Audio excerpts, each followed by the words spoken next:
მოგესალმებით, ეს არის გადაცემა სარკე და ჩემი დღევანდელი სტუმარია 9 პარტიის მიერ შექმნილი ალიანსის წარმომადგენელი ბატონი ლევანი. მოგესალმებით. ჩვენ დღეს ვისაუბრებთ ალიანსის გეგმების შესახებ, როგორც იცის საზოგადოება, რამდენიმე დღის წინ მათ გამოაცხადეს, რომ იწყებენ ეროვნული მობილიზაციის კამპანიას და ჩვენ სწორედ ამ ეროვნული მობილიზაციის კამპანიის შესახებ ვისაუბრებთ და მათ გეგმებზე. მოგესალმებით ბატონო ლევან. რას ნიშნავს ეს ეროვნული მობილიზაციის კამპანია და რა გეგმები გაქვთ ამასთან დაკავშირებით?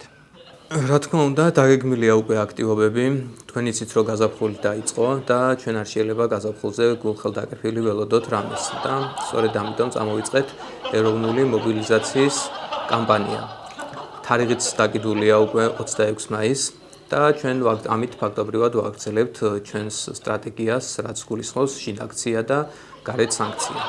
ჩვენ აქამდე გვქონია ეროვნული წინააღმდეგობის მოძრაობები, რომელიმე გაამართლა თქვენი აზრით? ჩვენ ჯერ კიდევ 2017 წელს წამოვიწყეთ ერთ-ერთი ეროვნული წინააღმდეგობის მოძრაობა, შემდეგ იყო 2019 წელს და შემდეგაც გვახსოვს რამდენიმე 3-4 ეროვნული წინააღმდეგობის მოძრაობები ჰქონდა. და ჩვენ ამით ფაქტობრივად სხვა გამოცდილება დაგვიგროვდა, გამოცდილება გვაქვს უკვე და ახალი შემართებით შეგვიძლია გავაგრძელოთ და თან მინდა დავაზუსტო, რომ ახლანდელი ალიანსის მოძრაობა არ არის ეს ეროვნული წინააღმდეგობის მოძრაობა. ამჯერად ეს არის ეროვნული მობილიზაციის კამპანია.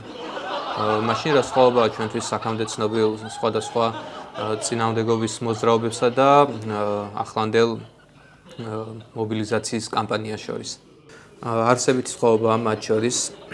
ადრე იყო ეროვნული წინააღმდეგობის მოძრაობა. ეხლა არის ეროვნული მობილიზაციის კამპანია. ხედავთ, რომ სამი სიტყვიდან ორი უკვე განსხვავებულია. ადრინდელ მოძრაობებსა და დღევანდელ კამპანიას შორის არსებითი სხვაობა არის. თან ეს იმიტომაც შევცვალეთ, რომ თქვენ იცით, რომ ბევრჯერ გაკეთებულა ეროვნული წინააღმდეგობის მოძრაობები და რაღაცნაირად ადამიანებმა თობა დაკარგეს მის მიმართ. და სწორედ ამიტომ ჩვენ მოვიფიქრეთ ახალი სიტყვები, რომელიც ამას ჩაანაცვლებს და არ არის ესე რეპუტაცია შელახული ჯერჯერობით. ესე იგი თქვენ რეგიონებშიც დაიწყებთ მაშინ სიარულს, როგორც ეს ჩვევია სხვადასხვა წინააღმდეგობის მოძრაობებს. ჩვენ შეგნებულად არ ვთქვით რეგიონებში გასვლის შესახებ, იმიტომ რომ ესეც არ გვინდოდა ჩვენ დაცინვის ობიექტი გამხდარიყო რეგიონებში გასვლა, იმიტომ რომ იცით ხშირად ახსენებენ პოლიტიკოსები გაზაფხულზე, რომ რეგიონებში გავდივართ და ამანაც რაღაცნაირად დაკარგა რეპუტაცია საზოგადოებაში და ჩვენ სწორედ ამიტომ არ ვახსენებთ რეგიონებში გასვლას და თან ეხლა ჯერჯერობით დროც არ არის ამისი, რომ ჩვენ რეგიონებში გავიდეთ და ჩემი აზრით უნდა დავიწყოთ თბილისის შემოგარენით და შეიძლება აქვე რუსთავშიც ჩავიდეთ. კონკრეტულად რა გეგმები გაქვთ 26 მაისთან დაკავშირებით, იმიტომ რომ როგორც თქვენ თქვით, თარიღი ჩამოკიდეთ.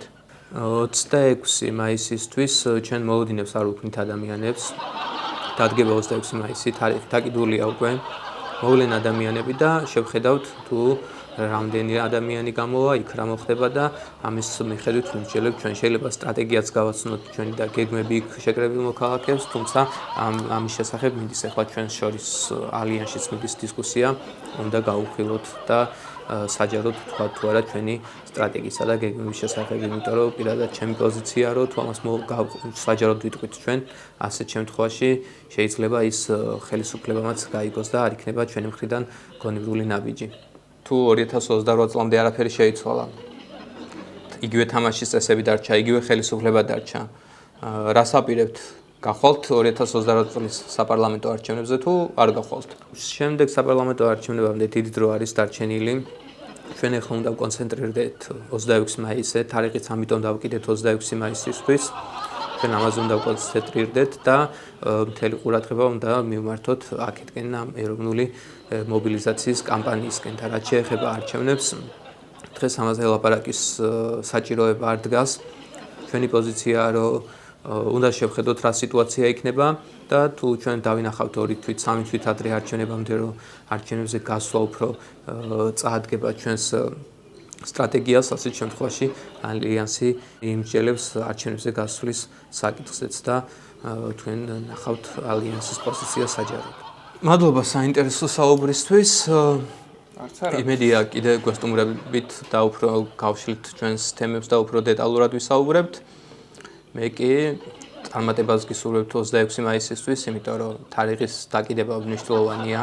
დიდი საქმე უკვე გაკეთებულია თარიღის დაკიდებით და ეხლა იზღა დარჩა რომ რაღაცა მილიონამდე ადამიანი, რამდენიმე ასეული ათასი შეგროვდეს და გამოვიდეს აქციაზე და წარმატებას გისურვებთ და თუ იმედია ხელს არ ჩაიქნებთ და გულს არ გაიტეხთ, იმიტომ რომ მანამდე თუ სხვადასხვა წინააღმდეგობების მოძრაობებმა არ იმუშავა, იქნებ სახელი შესვლა მაინც უშუალოს და ჩვენ არასოდეს არ უნდა გავჩერდეთ, არ უნდა დავუნებდეთ და ბოლომდე უნდა ვიბრძოლოთ.